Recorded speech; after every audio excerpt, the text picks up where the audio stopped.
If you have a loose floppy canvas like this,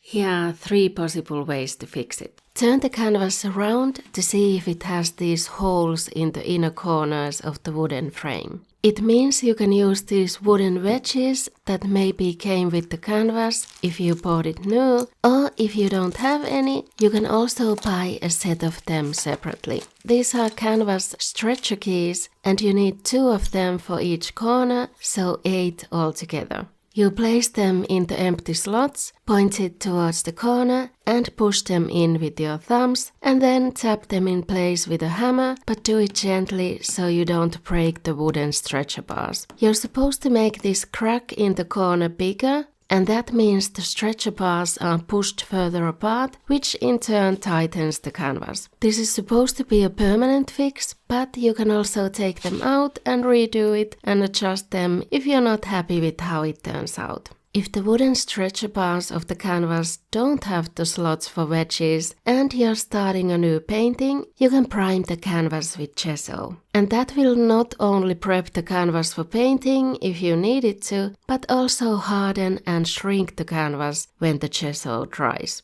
If it's a paint by numbers and the line art and numbers are really dark, this method gets bonus points for lightening them so they're less visible in the finished painting. Or if it is a finished painting, you can also prime the back of the canvas for the same tightening effect. If all else fails, the simplest option to tighten a loose canvas is to evenly spray warm water on the back and dry it with a hairdryer on low heat, or let it dry in the sun with the backside in the open. It does tighten up the canvas, but it might not be a permanent solution. It's easy enough to repeat though, if you find it getting loose again over time. But if you are annoyed with the canvas texture showing through in your paintings, here's how I tried to fix that.